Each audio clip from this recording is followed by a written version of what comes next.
My name's Martin Salter. I'm enjoying an 18-month fishing sabbatical in Australia after 25 years in public life in Britain.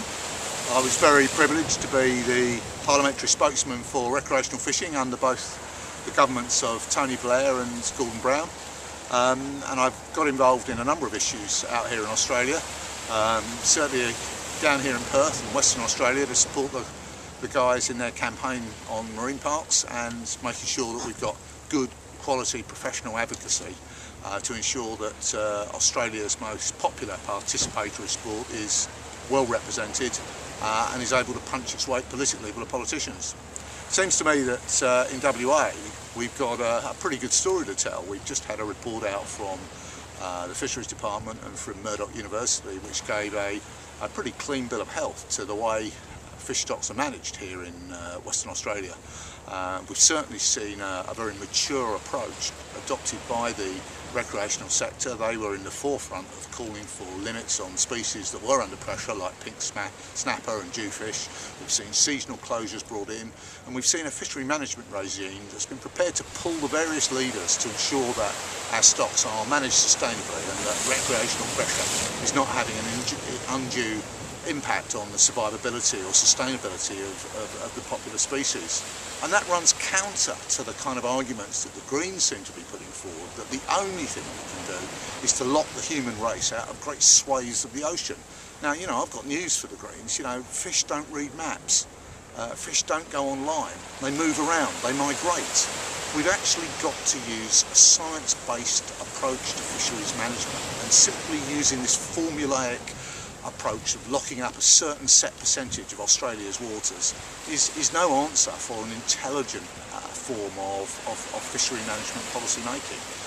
I'm quite pleased actually with the way that Recfish West and the recreational fishing community worked to ensure that the federal marine park that's being proposed in southwest of Australia is going to have pretty limited impact on recreational fishing, and it will provide for marine reserves, but you know, for once it seems that the politicians have actually listened to a well-argued case from Western Australian recreational fishers, and that's good to see, and that's not always been the case in other parts of Australia.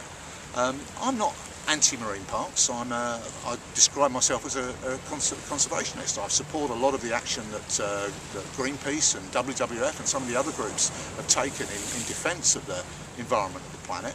It's just that I believe in having a logical, science-based approach and not a kind of formulaic, let's treat recreational fishing as if it's the same as commercial fishing.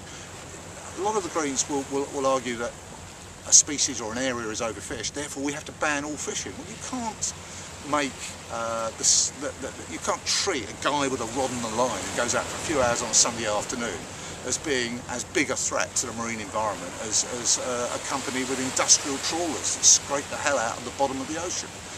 So a bit of common sense into the fisheries debate. That's what we need to see, and I think that's what we are seeing here in Very disappointed to see people like Tim Winton. I mean, he's a great author, and Luke Longley, a great sportsman. They're being trotted out to support some pretty spurious arguments in favour of tightening up the federal marine reserves and putting more restrictions on recreational anglers. There isn't a single species of fish in Western Australia, or indeed in Australia as a whole, that is endangered solely by recreational fishing. So why on earth are they seeking to lump recreational angling and the impact that we have, and it is a limited and modest impact, into the same batch or in the same category as commercial exploitation?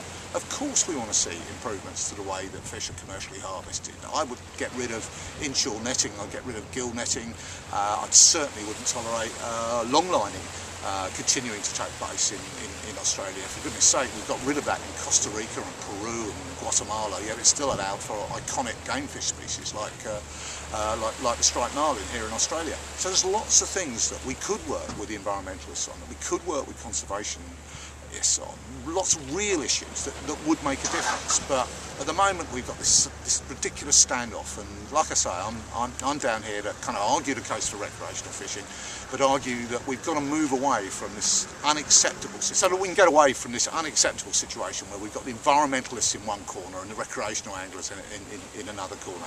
You know, everything we do as anglers is dependent on a healthy aquatic environment. You know, we are the true conservationists. By having us fishing in marine park areas, in the multi-use zones that we've argued for, you're going to have people out there who care about the environment, who care about our fish stocks, who are going to be the eyes and ears.